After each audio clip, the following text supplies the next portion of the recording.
Hi, I'm Shah from Charlie's Angel Tarot on YouTube and Buddayadvies on Facebook.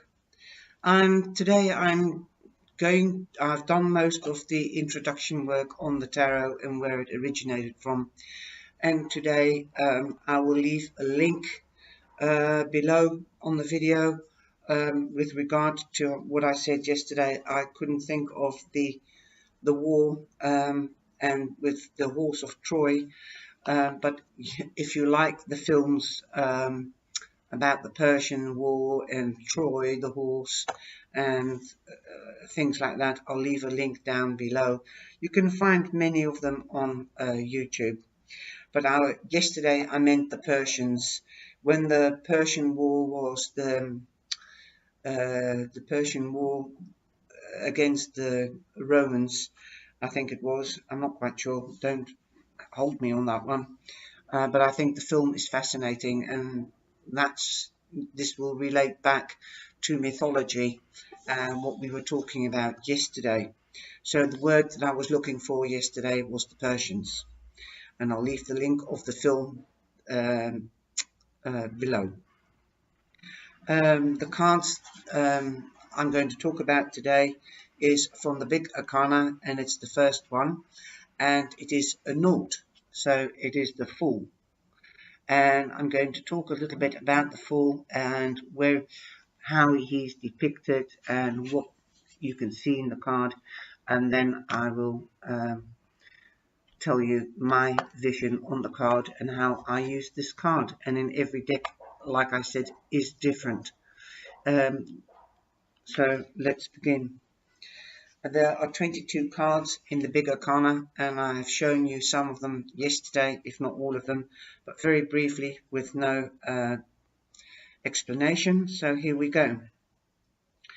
Many of the cards are related to myths. And what is a myth? A myth is a story, is a scene, a scheme, something that's unknown. Some people think that myths are legends or fairy tales or religious teachings. There's more in this deck, I find, than in Dwyer Waite's deck, the traditional, well-known deck and the most used deck, I think. And the movie that I was talking about is the Spartans 300. And have a look at that, and then you can see perhaps some of the resonations from the tarot cards in the uniforms, the gods in the film. I've also been talking about psychologists and psychology and mythology, astrology, numerology, and that is all intertwined with the tarot, but these cards don't have a number, and usually they have a number at the bottom or the top, and then you can use them in a reading by bringing back to one figure. So number 1 is a new beginning, number 0 is a new beginning, number 2 is balance, 3 is creativity, 4 is stability, and so on and so on. There was one psychiatrist that I thought that was quite profound, what he said, and that was Carl Jung. Was one of the psychologists that has had interest or has interests in the tarot cards, and he said a person's life is characteristic of the person.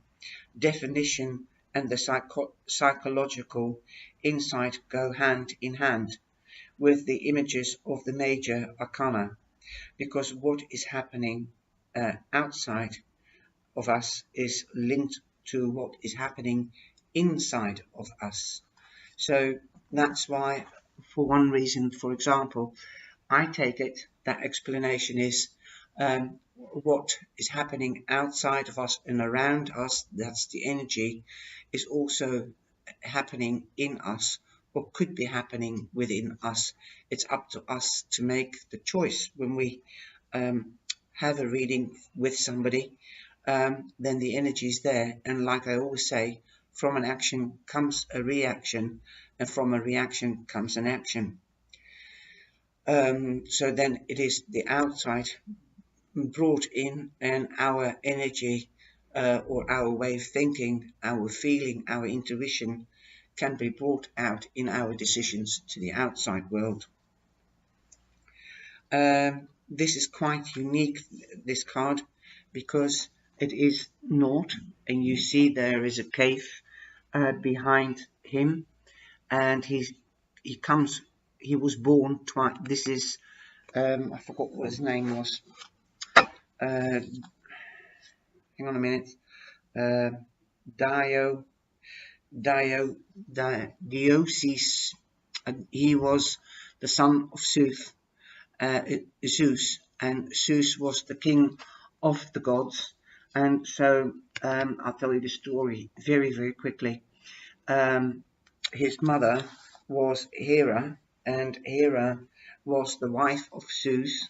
And we all know that if you watch the film, you can see that she she kept the baby in the cave because she ran away, and she gave birth because all her children were eaten up by Zeus, because he was the king of the gods. And she wanted to keep the baby, and so she wrapped the stone up in a blanket, and he came for the baby, and she fed the baby, or the stone. She gave it to Zeus, and he ate the stone, and she kept the baby, and she brought Dionysus to somebody, and when he grew up, he came back. And then the following story comes in, that he goes and meets his brothers and sisters, and he becomes Olympus, I think. But he goes against his father, and he kills his father. That's basically, in a nutshell, what the story is of the child of Hera. And that's why he's depicted by caves, because he was born in a cave, and the cave represents the womb. There's also the sunrise, which represents the day is breaking, or you could say see the sunset, but in this case it's the sunrise. So there is a new beginning. So there is birth here, a new beginning. He's dancing of joy. He's going to take this jump off the precipice or cliff. Precipice, that's another word for a cliff. And here the fool has horns. Can you see? It's very, very small horns. I don't know whether you can see there.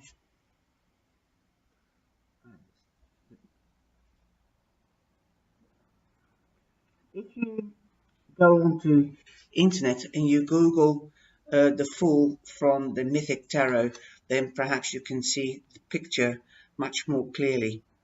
But he's got little horns, and that's because the story goes, his mother Hera sent the Titans to kill Zeus, and Zeus she sent the Titans to kill Zeus, and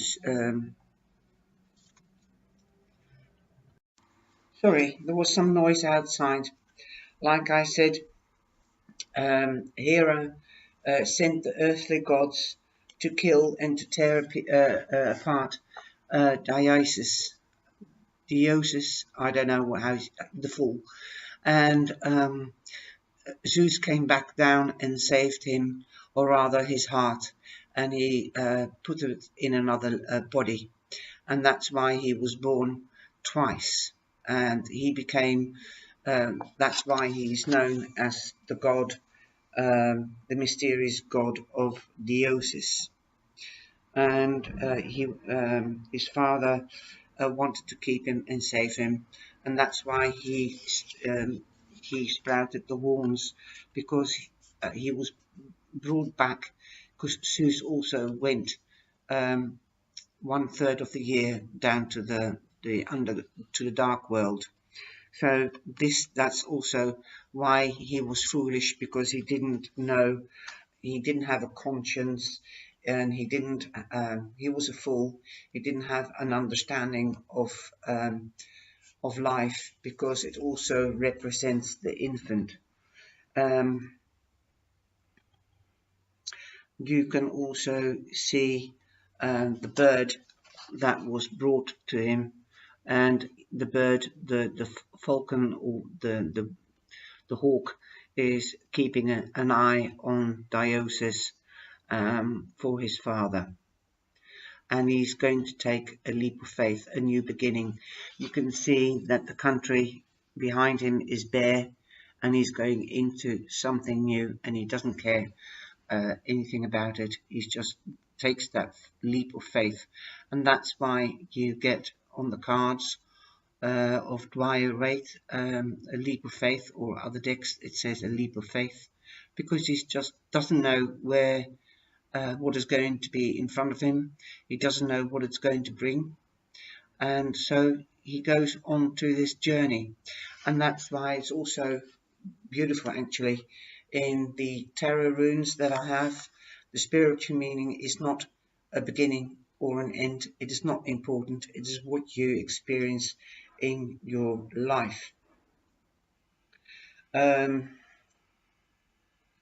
He's also recognized as the hero, the mysterious god. He was born twice.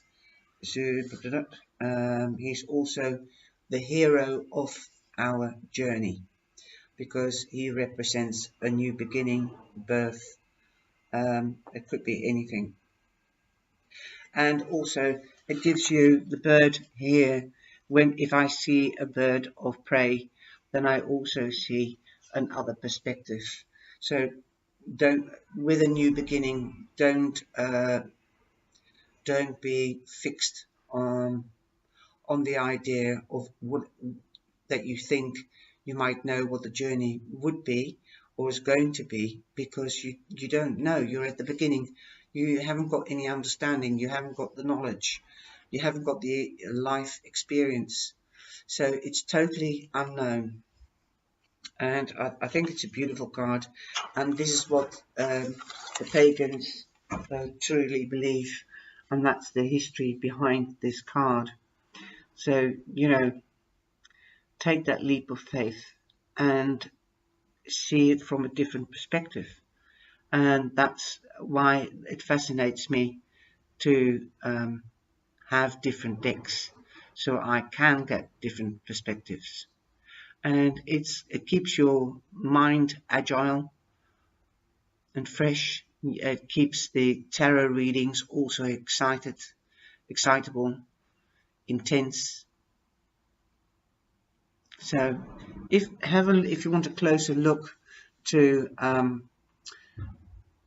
this card, or of this card, then Google it on YouTube. You can also see that he's got animal skins, wearing animal skins, because there was nothing, and only animals were there to hunt and to feed us and to dress us. So that is back again to the pagans, a little bit of natural things. They only use what is around them, and they only use what is essential, the bare necessities. And you can also see that by his bare legs. He hasn't got trousers in this one. So, take from Mother Earth, but also give it back. And I think that's beautiful. He is a god, but he's wearing a crown of leaves. Also something to show that pagans are lovers of nature. Okay, well, I think that's the way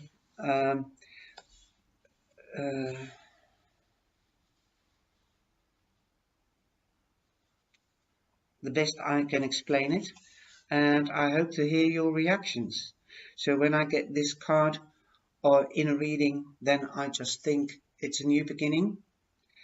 take a leap of faith. You don't know what's in front of you, but if I have another card next to it, like the magician, then then it's two new beginnings, and then it says take the leap of faith, take the jump in the unknown, because you've got all the qualities within you. And the next card will be the magician, that I will go into and explain.